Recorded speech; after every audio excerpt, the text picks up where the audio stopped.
Assalamualaikum warahmatullahi wabarakatuh.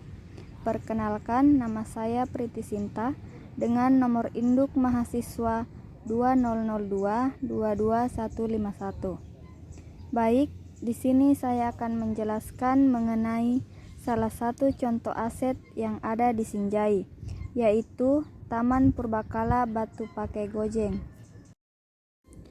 Taman Purbakala Gojeng yang terletak di Kelurahan Biringere, Kecamatan Sinjai Utara, Kabupaten Sinjai, berjarak kurang lebih 2,5 km dari pusat kota Sinjai.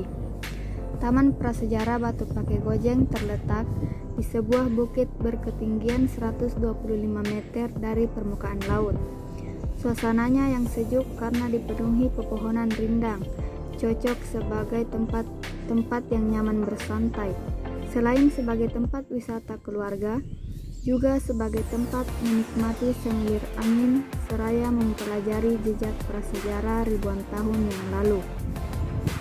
Tak hanya itu, dari puncak ketinggian 125 meter dari permukaan laut, pengunjung juga dapat menyaksikan hamparan bangunan kota Sinjai, hutan mangrove Tongke-Tongke, dan penampakan Pulau Sembilan. Batu Pake Gojeng diartikan sebagai batu yang telah dipahat atau dipotong dalam alat, dan Gojeng adalah nama daerah atau lokasi batu pahat itu ditemukan. Versi lain menyatakan bahwa Batu Pake adalah batu bagi masyarakat setempat. Dahulunya lokasi ini juga merupakan markas pengintaian Puri sebagai benteng pertahanan dan untuk mengawasi kapal-kapal Jepang yang melintas Teluk Bone dan pesawat sekutu. Dulu tempat ini ramai dikunjungi oleh masyarakat Sinjai ataupun wisatawan.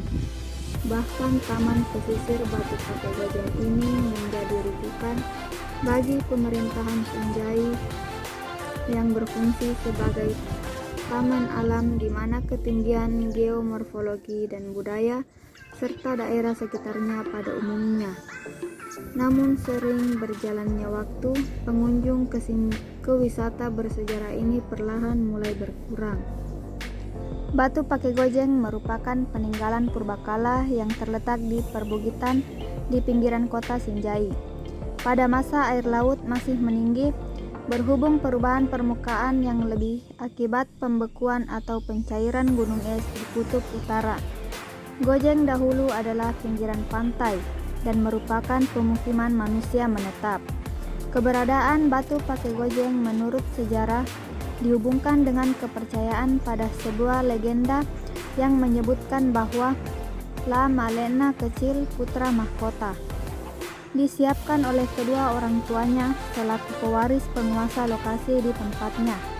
Sang putra mahkota diayun di atas bukit yang dalam bahasa Bugis disebut Gojeng. Dari perkataan itulah lahir penyebutan atau nama tempat ini yang dikelak kemudian hari terkenal dengan sebutan Gojeng. Pentingnya eksistensi dan kedudukan Batu Pake Gojeng di Kabupaten Sinjai mendorong dilakukannya penjajakan dan penelitian oleh para pakar yang dimulai sejak tahun 1975.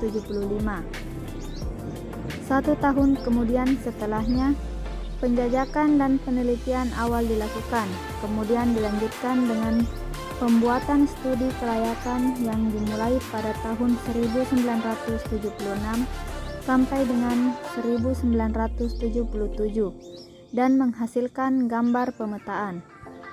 Pemetaan dalam gambar inilah yang dijadikan dasar untuk melakukan pemugaran yang dimulai sejak penganggaran tahun 1981 sampai 1982, dan dengan menggunakan anggaran sebesar 69.176.000.